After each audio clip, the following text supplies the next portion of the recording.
Hello friends, welcome to Tamil history. நம்ம வாழ்ந்துட்டு இருக்க இந்த உலகத்தில் எக்கச்சக்கமான நகரங்கள் கடல் சீற்றத்தாலையும் சுனாமினாலையும் கடலுக்கடியில் போயிருச்சு அப்படின்ற மாதிரி கேள்விப்பட்டிருப்போம். அந்த வகையில் கடலுக்கடியில் போன 3 முக்கியமான நகரங்கள் பற்றி தான் நம்ம இந்த வீடியோவில் பார்க்க போகிறோம். ஸோ வீடியோ ரொம்பவே இன்ட்ரெஸ்டிங்காக இருக்கும் போது வீடியோ ஸ்கிப் பண்ணாமல் ஃபுல்லாக பாருங்கள். வாங்க இப்போ நம்ம வீடியோக்குள்ளே போகலாம். Welcome to Tamil history.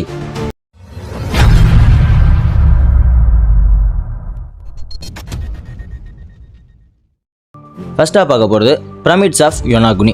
ஜப்பானை சேர்ந்த யோனாகுனி தீவை சுற்றி இருக்கிற கடல் பகுதியில் தான் உயர்தர பாறை கொண்டு உருவாக்கப்பட்ட 76 மீட்டருக்கு மேலே இருக்கிற ஒரு மிக பிரம்மாண்டமான பிரமிடு வந்து கண்டுபிடிக்கப்பட்டிருக்கு. இது எப்படி அங்கே கண்டுபிடிச்சாங்க அப்படின்னா 1987 அரிய வகை சுறாமீன் அந்த ஒரு கடல் பகுதியில் இருக்குது அப்படின்ற மாதிரி அங்கே வந்து ஆராய்ச்சி பண்ணிட்டு இருந்திருக்காங்க. அப்போ தான் இவங்க இந்த ஒரு மிக பிரம்மாண்டமான பிரமிடை வந்து கண்டுபிடிச்சிருந்திருக்காங்க. அதை பார்க்குறப்ப இது 10,000 வருஷத்துக்கு பழமையானது அப்படின்ற மாதிரி அவங்க வந்து கண்டுபிடிச்சிருந்திருக்காங்க. அங்கே ஒரே ஒரு பிரமிடு மட்டும் அவங்க கண்டுபிடிக்க கிடையாது, எக்கச்சக்கமான பிரமிட் போன்ற அமைப்பை வந்து அவங்க கண்டுபிடிச்சிருந்திருக்காங்க. இது எல்லாமே கண்டிப்பாக கடல் சீற்றத்தால் தான் அழிஞ்சு போயிருக்கணும் இந்த ஒரு நகரம் அப்படின்ற மாதிரி அவங்க வந்து கெஸ் பண்ணுறாங்க. இதை பார்க்குறப்ப அவங்களுக்கு இது மனிதனால் உருவாக்கப்பட்டதா இல்லை இயற்கையால் இது உருவாக்கப்பட்டதா அப்படின்ற மாதிரி பல கேள்வி வந்து அவங்களுக்குள்ளே எழும்பிட்டு இருந்துச்சு.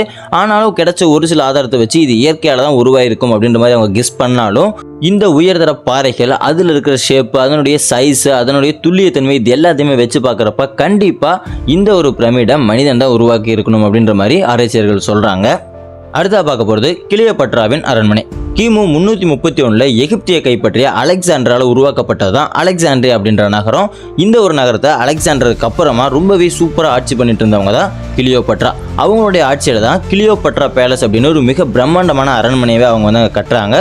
பண்டைய உலக அதிசயத்தில் ஒன்றான இந்த ஒரு பேலஸ் 1400 வருஷத்துக்கு முன்னாடி ஏற்பட்ட நிலநடுக்கத்தாலையும் அதனால் உண்டான சுனாமினாலையும் பார்த்தீங்கன்னா கடலுக்கடியில் மூழ்கிருச்சு. அதுக்கப்புறமா 1996 அந்த ஒரு பகுதியில் அகழ்வாராய்ச்சி பண்ணாங்க. அதில் பார்த்தீங்கன்னா இந்த ஒரு அரண்மனையை சேர்ந்த கிட்டத்தட்ட 140க்கும் மேற்பட்ட கலைப்பொருட்கள் கண்டுபிடிக்கப்பட்டிருந்திருக்கு. இந்த கலைப்பொருட்கள் எல்லாத்தையுமே கிளியோபாட்ராவினுடைய அதிசயத்தை இந்த உலகமே தெரிஞ்சுக்கணும் அப்படின்ட்டு அருங்காட்சியகத்தில் வந்து வச்சுருந்துருக்காங்க. அடுத்ததாக ஃபைனலாக பார்க்க போகிறது போர்ட் ராயல். கிபி 1718 ஸ்பானியர்களால் கண்டுபிடிக்கப்பட்ட போர்ட் ராயல் நகரமானது முக்காலத்தில் மைக்காவில் உள்ள கார்பியன் கடல் பகுதியில் ஒரு முக்கியமான நகரமாக வந்து செயல்பட்டு இருந்துச்சு. இந்த ஒரு நகரத்தில் ரொம்ப தீவிரமாக கற்பழிப்பு, கள்ளச்சாராயம், கடல் கொள்ளை இது எல்லாமே சர்வசாதாரணமாக நடந்துக்கிட்டே இருந்துச்சு. இதனாலேயே இந்த ஒரு நகரத்துக்கு உலகின் மிகவும் பாவம் நிறைந்த நகரம் அப்படின்னு இதுக்கு இன்னொரு பேரும் இருக்குது. 1692 இந்த பாவத்துக்கு எல்லாமே முற்றுப்புள்ளி வைக்கிற விதமாக 7.2 ரிக்டர் அளவில் ஒரு மிகப்பெரிய நிலநடுக்கமே இந்த ஒரு பிளேஸில் வந்து நடந்துச்சு. அதனாலே இந்த ஒரு நகரம் முற்றிலுமாக கடலில் மூழ்கிருச்சு. இப்போ இந்த ஒரு நகரம் 40 அடி ஆழத்தில் கடலுக்கடியில் உறங்கிட்டு இருக்கு அப்படின்னு சொல்லியாகணும். இந்த ஒரு நிலநடுக்கத்தால் அங்கே வாழ்ந்த 2000க்கும் மேற்பட்ட மக்கள் கடலில் மூழ்கி இறந்தும் போயிட்டாங்க. இப்போ ரீசெண்டாக நடத்தின அகழ்வாராய்ச்சியில் அந்த ஒரு பகுதியிலிருந்து நிறைய பொருட்கள் வந்து கண்டுபிடிக்கப்பட்டிருக்கு. அது எல்லாமே மக்களின் பார்வைக்காக அருங்காட்சியகத்தில் வந்து வைக்கப்பட்டிருக்கு.